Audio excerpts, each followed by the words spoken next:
For a session presented by ARDA, please welcome the President and CEO of ARDA, Jason Gaml, in discussion with SkiftX Senior Branded Content Editor, Darren Free.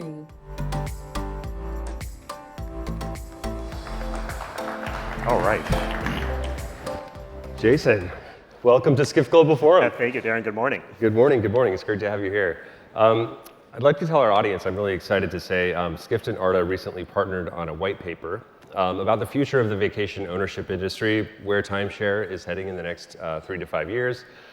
And we're going to get into those trends today. But before we do, when you hear the word timeshare, you may think of families vacationing in the same resort, same week, year after year. But that doesn't necessarily reflect today's timeshare ownership product, right? I mean, there's a lot of myths out there about the industry. What do people not understand or maybe misunderstand about timeshare today?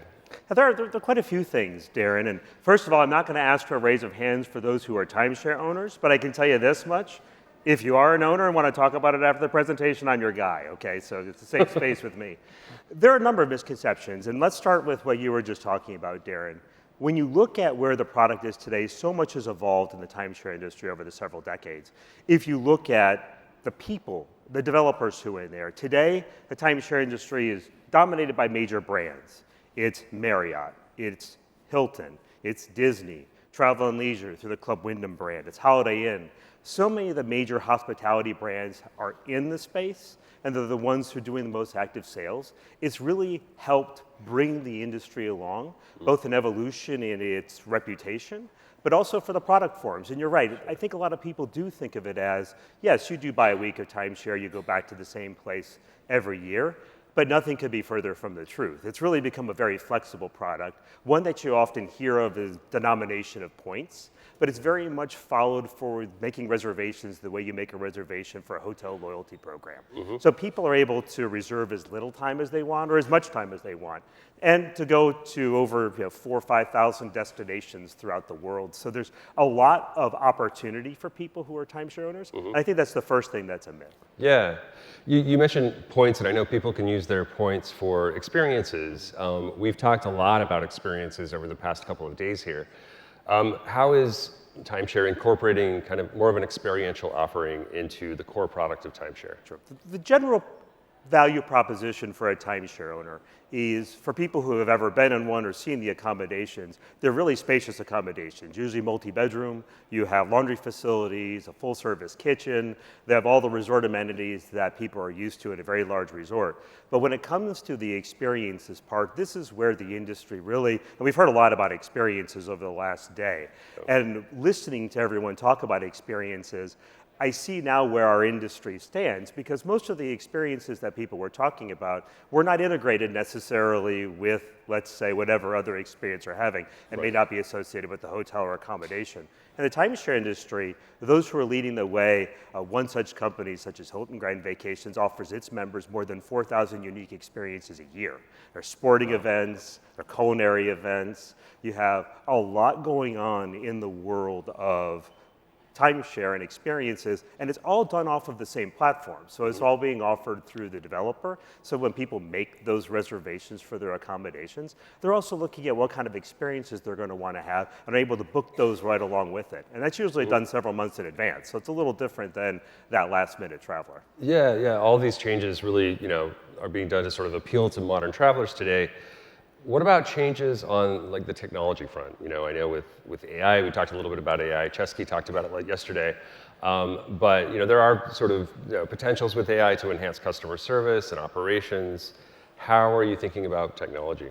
Technology has a real important part of the timeshare industry, and I think it's important to understand the relationship of the customer to the developer to understand the power that technology has to unlock. When you look at a timeshare purchase, for the vast majority, especially here in the United States, the product is a real estate product. So if somebody's purchasing real estate and financing it, that means you're going to have a relationship with that owner as a lender does with someone who they're lending money for to mortgage or to otherwise buy the property. So you have all the personal information that comes along with filling out all the information you need for a mortgage. Then you have all of their travel data. You'll know exactly where they're going, and you know how they're using their ownership. And so you take that information along with publicly available data, And you start realizing that the timeshare developer has a window into this person's life that might even be a little bit more clear than the people have of their own, by themselves. But you see that the power of technology is to, first of all, meet these owners and meet their expectations as we see an owner base that's becoming younger and younger. People who are used to having integrated technology on their phone, the ability to make reservations, which is a little complex to the timeshare world because of all the different ownership options and rules that go along with it. But when you see where technology is coming along is to provide that seamless experience for the timeshare owner, for them to be able to integrate their timeshare ownership with all the other aspects of their lives, and to really get to a place where you know that customer almost better than they know themselves.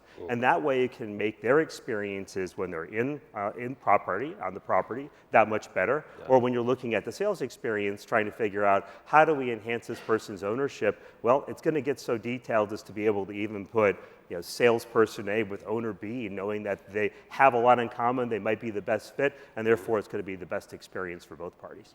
You mentioned, I want to back up to something you said earlier. You said that generation, younger and younger travelers are gravitating toward timeshare. I know, speaking of technology, they're also very in touch with technology.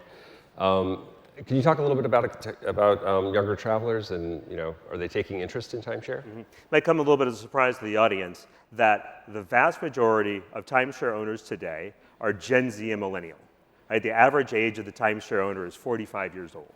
So you start looking at the youth movement that's taking place. It's a little bit of kids who are inheriting their parents' timeshare and becoming timeshare owners.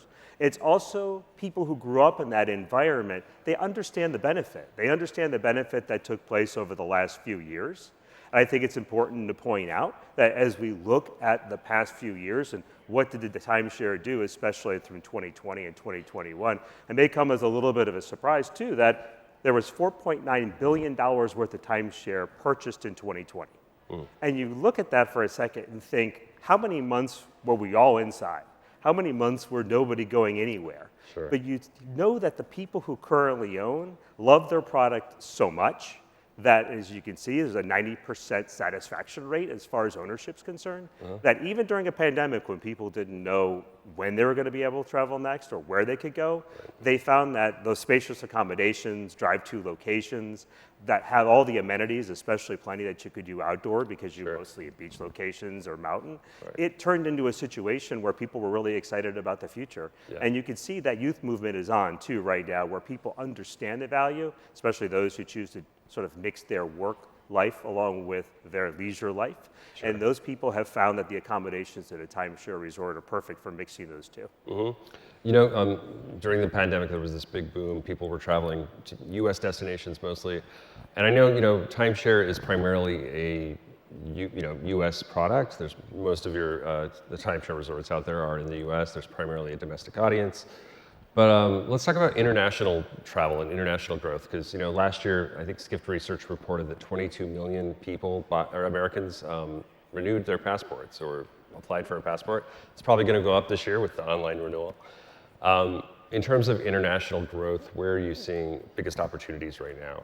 Timeshare is definitely a global concept. If you look all around the world, there are areas where you're going to find timeshare resorts, albeit they may look a little different in product form than we're used to here in the United States. If we stay sort of in our own neck of the woods, there's been great growth in Mexico. The Dominican Republic is seeing great growth. You have a very solid timeshare base in countries like Brazil and Argentina. Brazil, it's actually a deeded product. It's real estate ownership in Brazil as well. Where in Mexico, you see a lot of products that are called timeshare or timeshare adjacent, as they call them, loyalty programs. Many times they're programs who provide discounted stays in all-inclusive locations. And if you start looking to go east, you get into the Asia-Pacific realm, where we see timeshare growing in places like Japan. Timeshare is getting a lot of traction in Vietnam. You look at Australia, where timeshare exists today. There isn't a lot of growth for various regulatory reasons, but you also see it in areas such as Thailand, and China is a big area where people are starting to look for development. China is. I was going to ask you about China. It's not off the table like it is for Airbnb. Now, there's a lot that kind of goes on right now when it comes to the product form. You're also looking at countries like India that have such a growing middle-class population and people, and I know Skift spends a lot of time and is focused on India, but that as a consumer is a very important market, especially for international growth. There's a lot happening in timeshare. It's very exciting. With all this activity, what's next? What's next for the industry?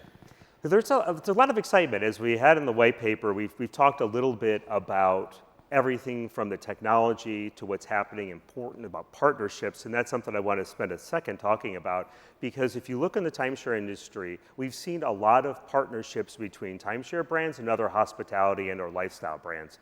Those have existed for quite some time. I'll take Travel and Leisure, which has its Club Wyndham timeshare brand. It also has a partnership it's had for at least a little over 10 years with Margaritaville. And you see Margaritaville timeshares, and you see integration right along with the Margaritaville lifestyle. You also, as we just saw a nice little video up there with Nick Saban, well, folks at Travel and Leisure have recently partnered with Sports Illustrated, and they're planning on building a multi-use resorts that could be whole ownership condo, hotel, and timeshare that all come together on college campuses all over the country. The first location is going to be in Tuscaloosa, so you've got a nice partnership there where you look at how are these different projects and how is everything going to integrate. Those type of strategic partnerships for the future are kind of the way that our industry is going. It's finding ways to be able to activate on different groups of people who are interested in travel, those who like that sort of the value proposition that kind of comes along with the product, the prepaid nature of the product, and that really gets people traveling, and that's an important thing for all of our sort of folks to understand. Makes it a little recession-proof. It is. It is very much a hedge on inflation. You know, when somebody has bought their timeshare, and most of our companies who are in active sales see around 80% of their owners have no mortgage on their property, so they're just traveling on a maintenance fee. It makes it very predictable. They're not subject to those 20 or 30% swings in hotel rates. They plan a little bit further in advance, but if we're looking at the partnerships, we're looking at technology, we're looking at the youth movement of the new owner, looking at a younger base, which will change the way they travel and locations. There's a lot to be excited about the timeshare industry for the future, Darren. That's and of awesome. Course, the report that's out there, we encourage everyone to check it out. Yeah, check it out. If we can get the QR code back up just really quickly one more time, that'd be great. I definitely encourage you to download that. The report goes into much more detail on the same trends that we've talked about here today. So thanks, Jason. Thank you, Darren. Appreciate it. All right. Good for you. Thank you, sir.